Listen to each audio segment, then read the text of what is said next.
Data protection and privacy teams are under more pressure than ever with new laws, AI oversight, data breaches, and the constant expectation to do more with fewer resources. That's why TrustArc built a modern privacy and data protection management platform powered by Arc Intelligence.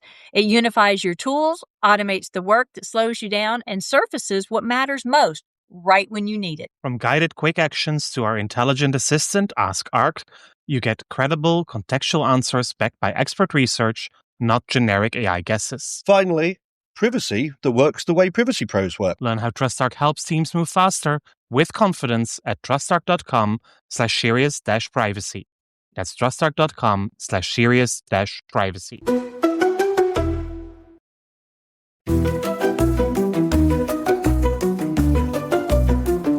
You're listening to Serious Privacy, powered by TrustArc. Here are your hosts, Paul Breitbart, Ralph O'Brien, and Dr. Kay Royal.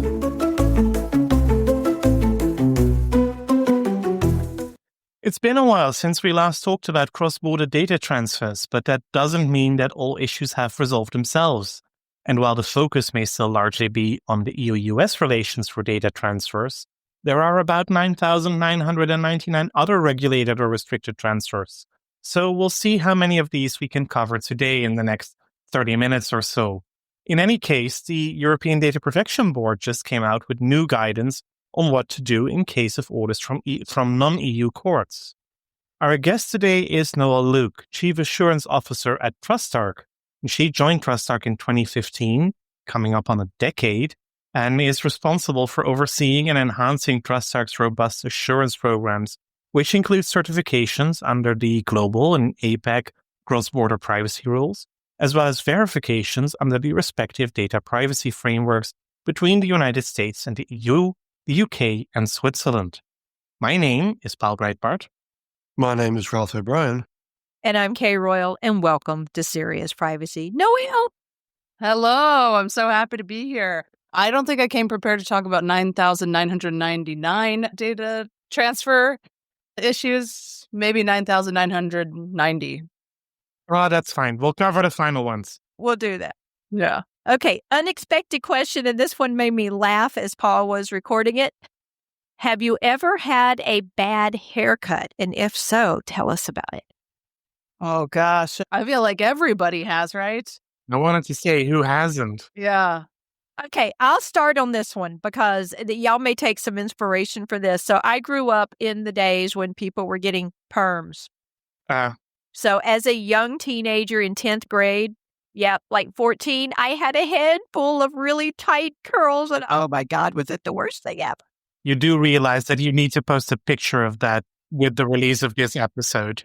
I will find a picture of it because it is absolutely atrocious. Was it a home perm, Kay? No, thank God for that. It was not a home perm. They are the worst. It could have been worse. That is true. Now, I did turn around after Daslin was born. So I was 22 and got a perm. And the hairdresser did not tell me that pregnancy hormones can change your hair. And he burned my hair off at the roots. You could run your hair. You couldn't tell it by looking at it because I have a lot of hair. But you could run your fingers through it and it was all like little bristles. Like Ralph's hair. It was little bristles. Are you hair shaming Ralph? I am not hair shaming Ralph. I am building a relationship with Ralph that I understand. My husband has much, much shorter bristles, Ralph. So, yeah. I'm going to come out with two then. For when I was quite young, my mother had a thing about 80s hair metal, which unfortunately ended up being a blonde rat's tail in my kind of instance. And yes, I suppose just to double down on what Kay's saying, the other time I've had the worst haircut in my life is actually right now, having gone to Istanbul and had a hair transplant. So there you go. There's one for the listeners. I've been outed officially on stage. It's a good job you can't see this podcast. But yes, it will all grow back, I'm reasonably assured. You were not outed for that. I was just talking about the short haircut. My husband does the short hair too. I would love to see you with a rat tail, Ralph. Oh, God, I gotta say, right? I would love to see 80s Ralph. And the outfits. What did you wear in the 80s? That's going to be the next one. Paul, that hair. Yeah, I once had the hairdresser mess up my hair. The back of my head is always shaved a little bit to keep it short. And he just lost control of the shaver. So, oops, and there was a whole gap in the back of my... He pulled a Sheldon Cooper on you. not on my site, but yeah. Luckily, it's hair, so it grows back. It does grow back. All right, Noelle, we've prepped you. What you got? So I did have a home perm when I was, I don't know, maybe a teenager. Perms were really popular back then, but a home perm was not the best. It did not look the best, but I know that was already Kay's answer. So I'm going to give a second answer. And that is, once I tried to cut my own hair, and I'm just going to say it did not come out well, because it's really hard to cut the back of your hair. I'm sure some people can do it. I am not one of them. Isn't there something about CBPR has been recently announced? Great segue, Ralph. Yeah, the global CBPR system just launched the certifications last week? It was June 2nd, so about 9 days ago or so. And what it is, I don't know if you all know what it is, but let me tell you what it is. Let's do some of the basics of the global CBPR system. Yeah. Do you know what it stands for, CBPR? I'll give you a hint. The P stands for privacy. Cross-border privacy rules. All right. Okay. All right. That's just a joke. I like to. Anyway, so yeah, the global cross-border privacy rule system. So before that, there was the APEC cross-border privacy rule system, which is where participating countries in the Asia Pacific region signed on to a voluntary privacy framework that allowed companies that certified to that framework to be able to transfer data within and across those regions. And then there were countries outside of it that started recognizing it. So like the Dubai International Financial Center said, if you have the APEC certification, then you are adequate. You can meet our regulations. And then Bermuda did the same. And so there were these countries outside of it that starting to gain interest and traction with it. So the original member countries then got together and created the global one to make it available for countries outside of the APEC region. And that's because there's a lot of, as you mentioned, there's 9,999 data transfer restrictions. And so the Global CBPR Forum is one solution to try to solve that problem, to make it easier for companies to transfer that data. I love it. Now, the work for this has been going on for many years, but it really gained traction, about 4 years ago? Yeah, they launched, or they created it themselves in 2022. And so they've been working since then to put in all the structure, get the certifications launched, which they just did. And there's a number of other countries that have joined as associate members. So the United Kingdom joined early on, Mauritius, Dubai International Financial Center, Bermuda. And then recently I was in Singapore probably about 2 weeks ago for one of the biannual CBPR workshops, and Nigeria and Thailand both announced that they're going to join. More countries continue to have interest and join. Yeah. So this is basically a system similar to the European binding corporate rules, where you have an internal privacy program that describes all the safeguards that are in place within the organization for all the subsidiaries and branches around the world, that you then submit, in this case, to an external certification provider, whereas the BCR would go to the supervisory authority. Is that a fair summary? I've never heard it compared to BCRs, but yeah, there are some overlaps, right? With your program, you are looking at the activities or the practices of your subsidiaries. And the difference is you have to go through an accountability agent. So each country has their own accountability agents, and they're the parties that will certify the company. So so it's a little different than BCRs, but yeah, in some ways it's very similar. There used to be a defined process for crosswalking from the CBPRs over to the BCRs. So it was issued from both sides. They agreed to it. And frankly, for quite a few years there, it was much easier to seek the CBPRs and then crosswalk over to the BCRs. It was much cheaper, much faster, easier. Not sure how much that is still true, but it was a way that companies could slide into the BCRs and a little bit less complications. I'm not sure if that is still true, but yeah, I mean, there's a lot of similarities between them, but they are definitely different. Yeah, there's a lot of overlap in the principles. As you all know, there's this fundamental set of privacy principles, right? If you look at the OECD, right, that in most regulations, frameworks. And so in that sense, they overlap quite a bit with the BCR. So a number of companies have done that, used the APEC system to support their BCR efforts. Yeah, with the CBPR. So one of the things that is coming up is they are going to be reviewing the program requirements. So that'll be good. And they announced there's about 8 different areas that they're looking at adding requirements. One of the limitations is a requirement has to be enforceable in all the jurisdictions that participate. For example, we're not going to see any AI program requirements because not all jurisdictions yet have laws or can enforce those yet. Or we'll get those in the foreseeable future if the US legislation is accepted. Yeah, it could be 10 years. So some of them will have to wait. For example, one of them is noticed individuals upon breach. So it's limited to noticed individuals because not all the countries have notice requirements to, let's say, enforcement agents, regulators, et cetera. So that's, I think, a good exercise. I was fortunate enough to be able to participate in that exercise of the drafting because as an accountability agent, one of the questions is, how do you assess somebody that they've met these requirements? And so I appreciate having the opportunity to talk about the practical aspects of the program requirements as well to see how do you enforce that, or not how do you enforce it, but how do you assess that a company has that in place? But I think it's shaping up. I think that's one of the unique things that actually, that an organization like TrustArc, because it's got that sort of accountability framework and you've got your sort of certification side of the business. One of the things that certainly the companies that I deal with seem to struggle with is international internet local law. I think right. And I think there isn't a company out there who's large who does operate across multiple jurisdictions, doesn't see the problems in that. But one of the reasons why you pass a data protection law is to allow the free flow of personal data. But quite often we see it actually advertised, or perhaps incorrectly so, as something that stops the flow of data or protects certain jurisdictions. So I think it might be interesting, Noel, to get your sort of view on what your customers are seeing, perhaps, on whether this thing allows them to operate internationally, whether it restricts them operating internationally, or somewhere in between. You mean the global CBPR specifically? Perhaps mechanisms in more general. Oh, yeah. Yeah, it's interesting. There's a lot of companies who are really on top of it, and they're really doing what they call the belt and suspenders, trying to put every mechanism in place to make sure they're covered.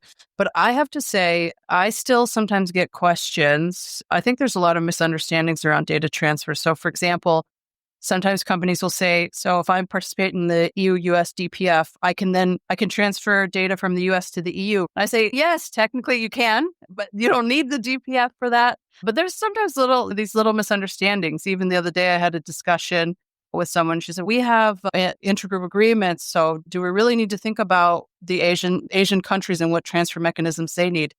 I said, yeah, like every country possibly has its own law and its own restrictions. So you got to look at each one. You can't just put in sort of one mechanism and it satisfies the whole world. So I think, one, there's a lot of misunderstandings, but around data transfers. And two, I think there's often a lot of overwhelm in terms of what do we do? There's so many things to do, right? There's so many different versions of SCCs. And then you go into things like adequacy or whitelisting or blacklisting. And there's just so much to do. I feel for companies. Thank you. You're welcome, Paul. And you're right. It's not well understood because even nowadays you'll see where there are SCCs in place and companies that say, yeah, but you're not a member of the DPF.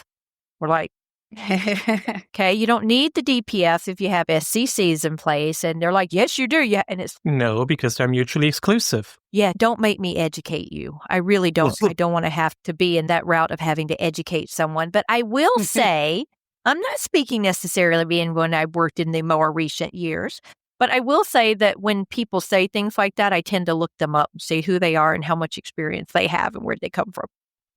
That's also fair enough. But what I do like about the standard contractual clauses is that you also see more and more jurisdictions that now decide, okay, there are standard contractual clauses available. It's likely that especially larger companies will have signed those already. We are a small jurisdiction, so we are not going to create our own. We will just create addenda to the existing standard contractual Right. clauses that exist. Guernsey and Guernsey have both created addenda to the EU standard contractual clauses. Gibraltar and also the UK has done that for the EU SCCs. The UK has also their own IDTAs, and Gibraltar has developed an addendum to the IDTAs. So also to be able to tag along. And I think that is also very useful. The OECD is now working on standard contractual clauses. Also, some non-European jurisdictions are working on those. So that could also become a pile-on effect that could actually help support easier cross-border transfers around the world. So here's the evil question. How much of this helps the data subject? There is a criticism, shall we say, that the lawyers go away into a room and they sign their FCCs or they come up with something custom, ad hoc, or CVBRs, or whatever the transfer mechanism is, and then the company operates how it was going to operate anyway, and the individual receives no essential better protection, and yet international transfers can carry on and it doesn't change the law in the country to which they're going to. Are you saying that contracts are a paper reality and don't exist in reality? That might have been the... And I was just wondering, from an assurance provider, TrustArc is, what steps can be put in place to make sure that there are actual actionable protections behind the words in the contract? There's internal assessments. As an assessment provider, right, if we're looking at certification methods, obviously you're getting a third party to assess you. So if somebody is looking at to make sure you have those things in place. And I think that's one of the safeguards of a certification is there is somebody looking at, and that's why they set it up with that design. I do have a related question for you all, actually, around SCCs, because I'm interested to hear your professional experience and opinion. So somebody asked me, they said, in the EU GDPR, right, Article 45 comes before Article 46, right, and DPF is under Article 45. So does that mean you are required to put in place the Article 45 before you do 46? In other words, you have to participate in DPF before you do SCCs. I'd never heard this question, so I never thought about it, but I'm wondering what you all think. No. No, you don't have to.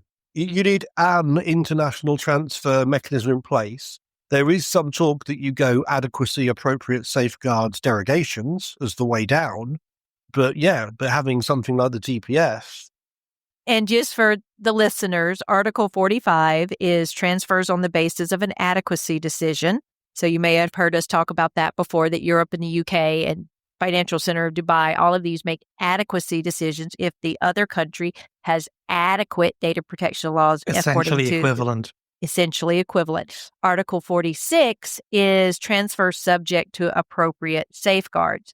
So it does say in the first sentence, in the absence of a decision pursuant to Article 45, you can transfer data to a third country, which just means someone outside their countries, or an international organization, which does not mean a company that does business internationally. It means very specific sets of companies that are qualified as international organizations, only if you've provided appropriate safeguards and on condition that enforceable data subject rights and effective legal remedies for data subjects are available. So I would say from that note, what they've answered is true, but it is premised on it, right? So 46 is premised on in the absence of 45, but it doesn't mean you have to get 45 first before you get 46. But if you get 45, you may not need 46. Plus, it is, for most jurisdictions, 45 just applies across the board. So an adequacy decision will apply irrespective of the sector or exceptions, or it will apply to the full country. So it will apply if you have the EU adequacy decision list, it will apply to all of Japan, to all of South Korea, to all of Argentina or Uruguay, to all of Jersey, Guernsey, Gibraltar, to all of the UK, plus for the UK also for the law enforcement sector. But there are two big exemptions there.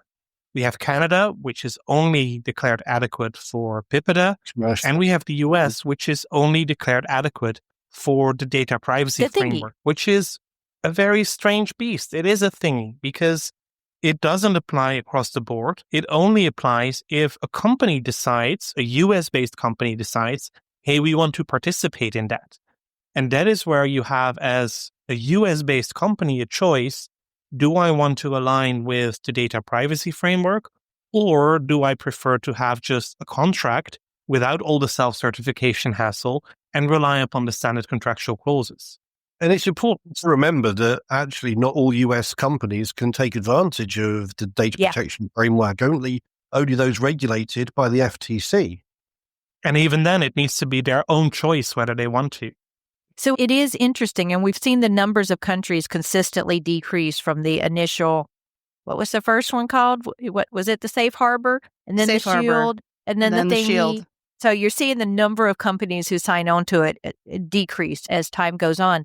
My poor little ADD brain, Paul, when you said, yes, it is a thing, I had to go to the Fantastic Four and say, of all the data transfer mechanisms and the regions that are over this, the U.S. is the thing. Europe has to be the stretchy guy because they stretch everywhere, and someone's invisible and someone's on fire. I just can't decide which one that is. I'm thinking Canada may have been the one they said was invisible because it didn't have teeth for a long time. Well, and the UK is on fire because they are still not sure what to do with their legislation. Fantastic Four, right there, babies, right there. We could have movement today. Actually, the Data Use and Access Bill, as I understand it. Up for imminent vote. There's been ping-ponging between the Lords and the Commons with this AI copyright amendment. The Commons again voted it down, and the Lords apparently are giving up. So apparently the copyright amendment is not going to be in the law, and therefore the law can pass through. Advantage House of Commons. Match point. There you Pretty go. much, yeah. We're coming up on Wimbledon, so I'm practicing already. Yes. The way I used to teach international transfers was actually I say country by country. If you can't do country by country, do company by company. And if you can't do company by company, do case by case. That pretty much covers your adequacy, your appropriate safeguards, and then your derogations. Where it goes down. What I really like about transfers, I had to describe all the protections. A former colleague of mine from the CNIL, she always said, it's like putting a bubble around it. Putting a bubble around the data. And that bubble are the local protections, and they flow with the data all around the world, wherever they go, to keep those original protections in place. That's a good way to think of it. You get really big bubbles. I also think when I think about international transfers, I like to think about what's behind them, like the values or the rationale behind them. Because I think if you look at the EU, I was once at this conference and this gentleman from the EU said, in the EU, privacy is a fundamental right to us. The rest of what he said was, privacy is a fundamental right, like how you all think about the Second Amendment. But we'll leave that to some other discussion. The right to bear arms. Yes, the right to bear arms. And we're not talking about biceps. So yeah, he said it's a fundamental right. And I was like, okay, that's really helpful for me to understand. I'm not from the EU.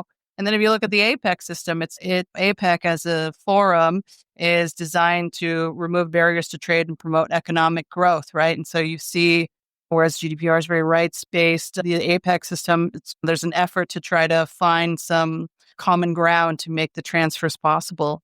And then even if you look at the U.S. with their Executive Order 14117, right, that's security-based, national security-based. So I think it's interesting to see what promotes or what creates these different transfer regulations. What values they have underneath their drive to make this happen. And even if it's not, what do they say it's based on? And sometimes you can find a little bit of a discrepancy between what they say and what they do, not talking about the U.S. here at all. So in Europe, since the GDPR, we have considered, or at least many people have considered, that we are superior when it comes to data protection. We know the way to do data protection. GDPR is the gold standard. But especially on cross-border transfers, there have been lots of developments post-GDPR, especially now with the global cross-border privacy rules. What are the rumors? What are people saying about the European system? And I won't go into all my own personal perspectives here first to ask an open question. What are people saying about the European system when you are at these CDPR events? What I see is there's a lot of people from different countries there, really from all the sort of habitable continents. And the nice thing is, for example, the last one, I was on the second day, I was at a table with Cambodia and Laos and Singapore, right? And so I learned all about Cambodia, Laos, and Singapore, their privacy rules and systems, et cetera. And I've met other folks from other countries who are in various stages of drafting their regulation. They're trying to figure out what to do. And some countries are mimicking the GDPR, but as I was mentioning, I don't think it necessarily fits for every country. Just like every country has its own culture and cultures, I think privacy laws are the same. It reflects the values of that society and kind of needs to be tailored to what the needs and issues, risks, et cetera, are of that region. And I think GDPR is not a perfect fit for every country. In some cases, it just doesn't make sense. Even if you think about adequacy, if every country has to get adequacy from every other country, that's what I've heard from policymakers, is that's time consuming because that's time they have to take away from developing policy, addressing consumers or their public, right? Because they have to prepare all this information, go to that country, put in front of them. And it's time consuming. So if you have to do that over and over, honestly, you can only do one a year. Not only that, but that means that it takes away from what you just said. Their privacy laws are being developed based on the needs of their culture, their people, their country, their way of life. And now they have to make it fit somehow into the culture and way of life of another country. And that's not only time consuming, it some regards seems stupid if your cultures and your priorities aren't aligned. So is adequacy an outdated concept? I don't know that we go that far. You could argue having national laws are an outdated concept because we all work the same way in streamings wherever we are, all the way all over the globe, and we all use the same technology wherever we are over the globe. You could argue that actually, for the first time in human history, Dutch East India Company, I suppose, but companies are bigger than countries.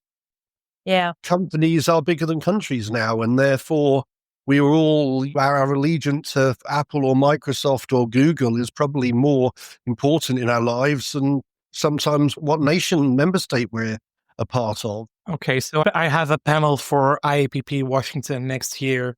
How do we democratize the terms and conditions of big tech? Exactly, yeah. I like it. You submitted it yet? I like that one. I like it. It just came up, so I haven't submitted it in the past 30 seconds. There we go. Okay, so shush, I think Paul can do anything, so why not? I'm looking at the numbers, Noel. As we come to a close, let's talk a little bit about the numbers.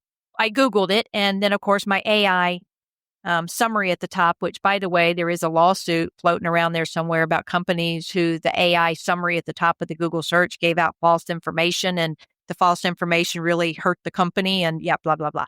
Anyway, so my AI comes out and says how many U.S. companies who have CBPRs, and it says that don't have specific numbers, but according to the Global CBPR Forum back in May, approximately 100 companies covering over 2,000 entities were certified under it.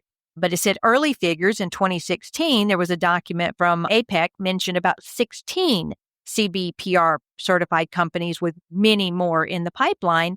And then, while not providing an exact count, organizations like TrustArc maintain a directory of APEC CBPR certified companies, which include many U.S. companies such as Apple, MasterCard, and Cisco. And then it went into the accountability agents, of which it doesn't say, but I happen to know TrustArc was, I think, the first accountability agent.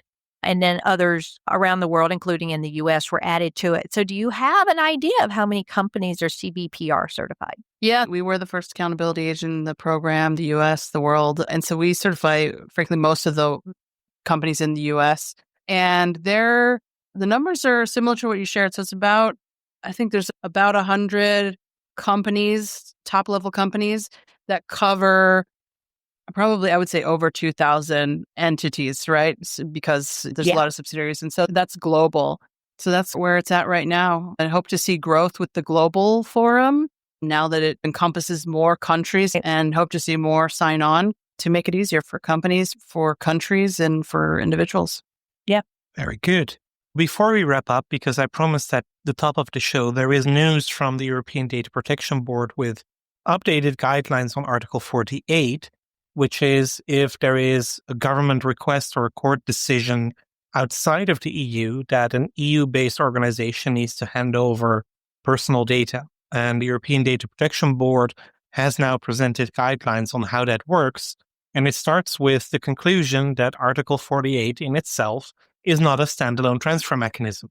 So before you can comply with that foreign court order, you will always need to find out, first of all, is the processing of personal data itself legal? And then do I have a transfer mechanism? So is there adequacy? Can I conclude standard contractual clauses with the court or something like that, or an ad hoc contract? Or are there any derogations that would apply? Performance of a contract in general would not be considered as a valid data processing ground already. So there, the Data Protection Board is already quite reluctant.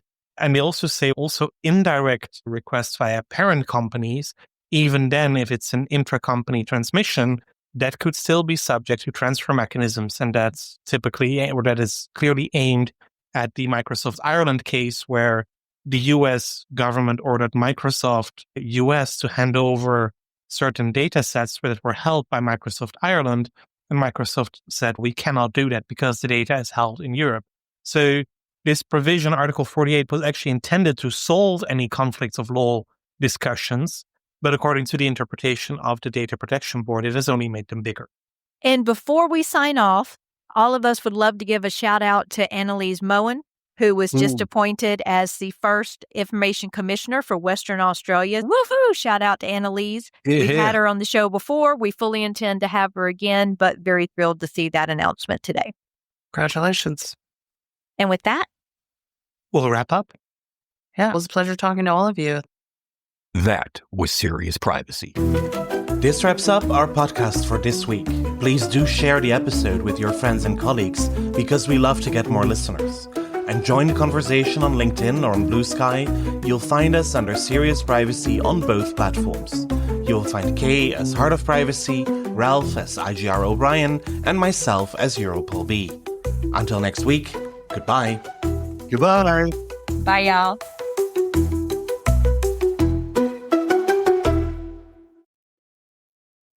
If you're a data protection or privacy professional, you already know the pressure. Non-stop regulatory change, AI oversight, internal demands, and the expectation to somehow stay ahead of it all. And the old patchwork of tools just isn't cutting it anymore. No. That's why TrustArc created a modern privacy management platform powered by Arc Intelligence. The TrustArc platform brings your workflows, evidence, research, tasks, and applications all together in one unified and intelligent workspace so you don't waste time digging, clicking, or context switching. With Ask Arc, your privacy assistant, you can ask plain language questions about laws, jurisdictions, or even your own program data and get credible, cited answers based on NIMD research and more than 1,000 global laws. It's explainable, transparent, and purpose-built for data protection and privacy. So if you need to add a vendor, create a cookie banner, or start an assessment, quick actions take formally complex tasks, turn them into bite-sized guided workflows to save you time. It's a platform that thinks like you, works like you, and helps you move faster with confidence, whether you're a seasoned DPO or you're just getting started. See how modern privacy gets done. Explore Arc at trustarc.com/serious-privacy. That's trustarc.com/serious-privacy.